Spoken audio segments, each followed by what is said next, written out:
नमस्कार, कैसे हैं सब लोग? कमेंट्स में ज़रूर बताइए और आगे बढ़ने से पहले सब्सक्राइब कीजिए आपके अपने चैनल ब्लंट पहाड़ी को और बेल आइकॉन को भी दबाइए ताकि आपको मेरे वीडियोस की नोटिफिकेशंस टाइम पे मिलती रहें।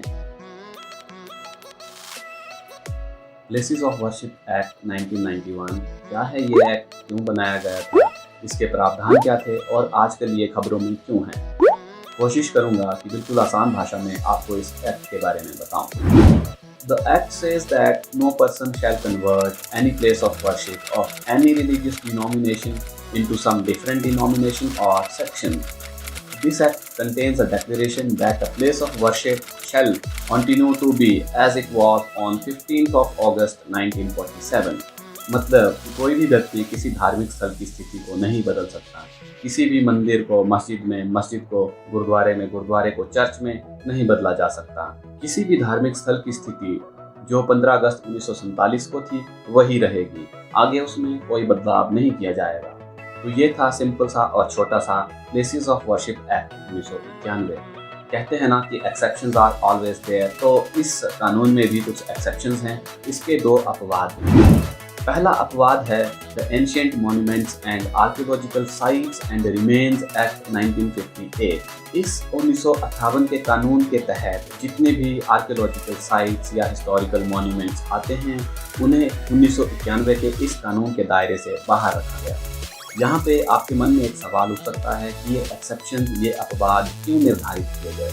मान लीजिए कि कल को किसी भी धार्मिक स्थल के परिसर में किसी तेल, गैस या किसी रसायन का पता चलता है, तो उस स्थिति में केंद्रीय सरकार को वहाँ पे मशीनरी लगानी पड़ेगी, इंफ्रास्ट्रक्चर डेवलप करना पड़ेगा और उसके लिए मंदिर के ढांचे को गिराना भी पड़ सकता है। लेकिन 1991 के इस कानून के अनुसार किसी भी धार्मिक स्थल की स्थिति में बदलाव नहीं किया जा सकता। तो इस स्थिति से बचने के लिए सरकार ने इस अपवाद को इस कानून में रखा। दूसरा अपवाद है धार्मिक स्थलों से जुड़ा हुआ कोई भी विवाद या मुद्दा जो कि 15 अगस्त 1947 के बाद और 1991 से पहले सुलझाया जा चुका है, वो इस 1991 के कानून के दायरे से बाहर रहेगा। मान लीजिए कोई दो व्यक्ति हैं ए और बी। ए और बी के बीच में किसी धार्मिक स्थल को लेकर कोई मुद्दा था या कोई विवाद था, लेकिन उन्होंने इसे 1991 से पहले सुलझा लिया था, तो वे इस कानून के दायरे से बाहर होंगे। उनके विवाद का जो भी रिजल्ट रहा होगा वो मान्य रहेगा।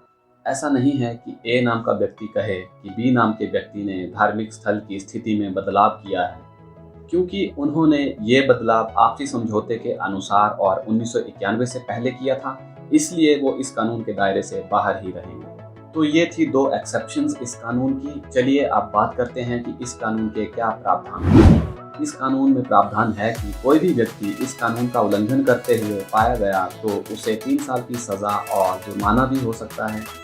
कोई भी व्यक्ति साजिश करके इस कानून के उल्लंघन के लिए उकसाएगा या फिर उसमें खुद शामिल होगा तो उसे भी बराबर की सज़ा मिलेगी, मतलब कि उसे भी 3 साल की सज़ा और जुर्माना भी हो सकता है।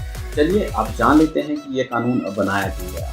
तो सभी जानते हैं कि सन 1991 में बाबरी मस्जिद को गिराया गया था। उस समय केंद्र में पीवीआर नरसिम्हा राव के नेतृत्व में कांग्रेस की सरकार थी और शायद वो नहीं चाहते थे कि आने वाले समय में किसी धार्मिक स्थल को लेकर कोई विवाद खड़ा हो, इसलिए ये कानून बनाया गया। इस कानून को बनाने का एक कारण शायद राजनीतिक ही रहा हो। इस कानून को लाके कांग्रेस शायद अपना वोट बैंक मजबूत करना चाह रही हो, क्योंकि ये बात तो जग जाहिर है कि किसने किसके धार्मिक स्थलों पर कब्जे किए हुए हैं और इस कानून से किसको फायदा पहुंचेगा। चलिए अब देखते हैं कि ये कानून आजकल क्यों खबरों में है। अश्विनी उपाध्याय जो कि बीजेपी के नेता हैं और सुप्रीम कोर्ट के वकील भी हैं, उन्होंने सुप्रीम कोर्ट में एक याचिका दायर की है। उन्होंने कहा है कि ये कानून संविधान के आर्टिकल 14, 15, 21, 24, 25 और 29 का उल्लंघन करता है। उन्होंने कहा कि पूजा पाठ और धार्मिक विषय राज्य का विषय हैं और केंद्र सरकार ने अपनी ज्यूरिसडिक्शन से बाहर जाकर इन कानूनों को बनाया था, इसलिए ये कानून असंवैधानिक हैं। उन्होंने कहा कि ये कानून हिंदू, सिख, बौद्ध और जैन के अधिकारों का हनन करते हैं। वो न्यायिक तरीके से अपने धार्मिक स्थलों को प्राप्त करने के लिए न्यायालय भी नहीं जा सकते। उनसे न्यायालय में जाके न्याय लेने का अधिकार छीना गया है। ये भी कहा कि ये कानून धर्म का पालन करने, उसका प्रसार करने के अधिकार को और साथ ही साथ धार्मिक स्थल के प्रबंधन के और उसके संचालन के अधिकार का भी उल्लंघन करते हैं, क्योंकि ये कानून राज्य के धार्मिक और सांस्कृतिक विरासत के संरक्षण के कर्तव्य का उल्लंघन करते हैं। उन्होंने कहा कि 15 अगस्त 1947 की जो कट ऑफ डेट है वो तर्कसंगत नहीं है और उसका कोई आधार नहीं है। बहरहाल सुप्रीम कोर्ट ने इस याचिका को स्वीकृति दे दी है और केंद्र सरकार से जवाब मांगते हुए उसे अपना रुख स्पष्ट करने के लिए कहा है। तो दोस्तों, आपको क्या लगता है कि इस कानून की वैधता बनी रहनी चाहिए या फिर इसे हटा देना चाहिए? कमेंट्स में लिख के ज़रूर बताएं। जय हिंद।